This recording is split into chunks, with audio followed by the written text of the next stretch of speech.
సికింద్రాబాద్ వద్ద RTC city బస్సులో మంటలు తలెత్తడంతో ఒక్కసారిగా కలకలం రేగింది. పాట్నీ సెంటర్ వద్ద రన్నింగ్లో ఉన్న బస్సులో మంటలు చెలరేగాయి.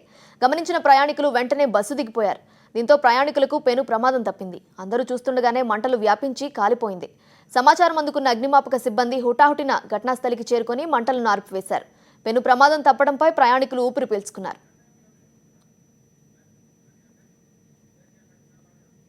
సికింద్రాబాద్ ట్రిప్ వస్తున్నాం 29 పీరియడ్లో ప్యాట్నీ సిగ్నల్ కాడ బస్సు ఆల్రెడీ సెల్ఫ్ ఆగిపోయి మళ్ళీ సెల్ఫ్ స్టార్టర్ ఇచ్చే లోపలనే అక్కడ క్యాబిన్ ముందు నుంచి మొత్తం ఎలక్ట్రానిక్స్ వైర్ వల్ల మొత్తం షార్ట్ సర్క్యూట్ అయింది. షార్ట్ సర్క్యూట్ లోపల నేను ముందు మంటలు వస్తున్నాయని చెప్పిన మా డ్రైవర్ చెప్పే లోపల దాంట్లో ఉన్న ప్యాసింజర్స్ మొత్తం 20 మందిని వెనక నుంచి దింపేశాను. దానివల్ల ఎవరికైతే ప్రయాణికులకి ఎవరి ఇబ్బంది. మంటలు ఎక్కడ స్టార్ట్ అయ్యాయి? మంటలు ఫస్ట్ పొగలు వచ్చింది ఇక్కడ క్యాబిన్ దగ్గర, డ్రైవర్ క్యాబిన్ దగ్గర పొగలు వచ్చినాయి.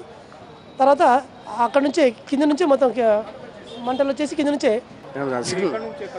జీడిమర్లకి వెళ్ళి స్టేషన్ పోతాను. జీడిమర్లకి 28B స్టేషన్ పోతాను. పొద్దుగానే ఒక ట్రిప్పు జీడిమర్లకి వెళ్ళి అఫ్జల్గంజ్ పోయినాం. అఫ్జల్గంజ్ పోయి జీడిమర్లకి పోయినాం. జీడిమర్లకి వెళ్ళి మళ్ళీ ఒక ట్రిప్ స్టేషన్ ఉంటుంది, స్టేషన్ పోతాను. అలానే స్లో ఆగిపోయింది, బండి అయిపోయిన మళ్ళీ వైరు బటన్ ఆన్ చేసి మళ్ళీ వైరు టచ్ అప్ చేసే వరకు కిందకి షార్ట్ వచ్చేసింది. డ్రైవర్ సెల్ఫ్ స్టార్టరు ప్రయత్నం చేయడం వల్ల స్పార్క్ రావడం జరిగింది అన్నట్టు. వచ్చి వెంటనే చిన్న పొగల్లాగా వచ్చింది. వెంటనే ప్యాసింజర్లు ఒక 20 మంది ఉంటే వాళ్ళు దిగిపోయినారు. పాత వైర్లు కావడం వల్ల సెల్ఫ్ స్టార్టరు రిలీజ్ కావడం తొందరగా కాలేదు. దాంతో ఏంటంటే కొంచెం ఫ్యూమ్స్ వచ్చినాయి.